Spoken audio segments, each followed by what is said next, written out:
स्वाभिमानी न्यूज चॅनलच्या बातमीपत्रात आपलं स्वागत। धुळे जिल्हा परिषदेच्या सभागृहात झाली खासदारांच्या अध्यक्षतेखाली जिल्हा विकास व सहनियंत्रण समितीची बैठक। धुळे जिल्हा परिषदेच्या सभागृहात खासदार शोभाताई बच्चाव, ॲडव्होकेट गोवाल पाडवी यांच्या अध्यक्षतेखाली जिल्हा विकास व सहनियंत्रण समितीची बैठक आज पार पडली। या बैठकीत जिल्ह्यातील विविध विकास कामांचा आढावा घेण्यात आला।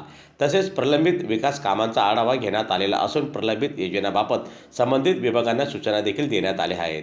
दरम्यान बैठकीत खासदार ॲडव्होकेट गोवाल पाडवी, खासदार शोभाताई बच्चाव यांनी विकास कामे वेळेत आणि दर्जेदारपणे पूर्ण करण्याच्या सूचना देत नागरिकांच्या हिताच्या योजना प्रभावीपणे राबवाव्यात असे निर्देश अधिकाऱ्यांना दिल्या।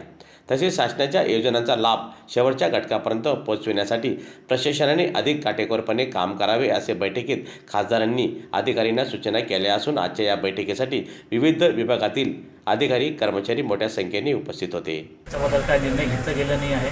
निश्चितपणे मागणी अशी आहे की EVM मशीन फक्त EVM मशीनवरती नाही आहे। तुम्ही राहुलजींचे पत्रकार परिषदेही पाहिले आहे, त्यामध्ये त्यांनी वोट चोरीचे 3 ते 4 पत्रकार परिषद घेतले, महत्त्वाचे पत्रकार परिषद घेतले आहे।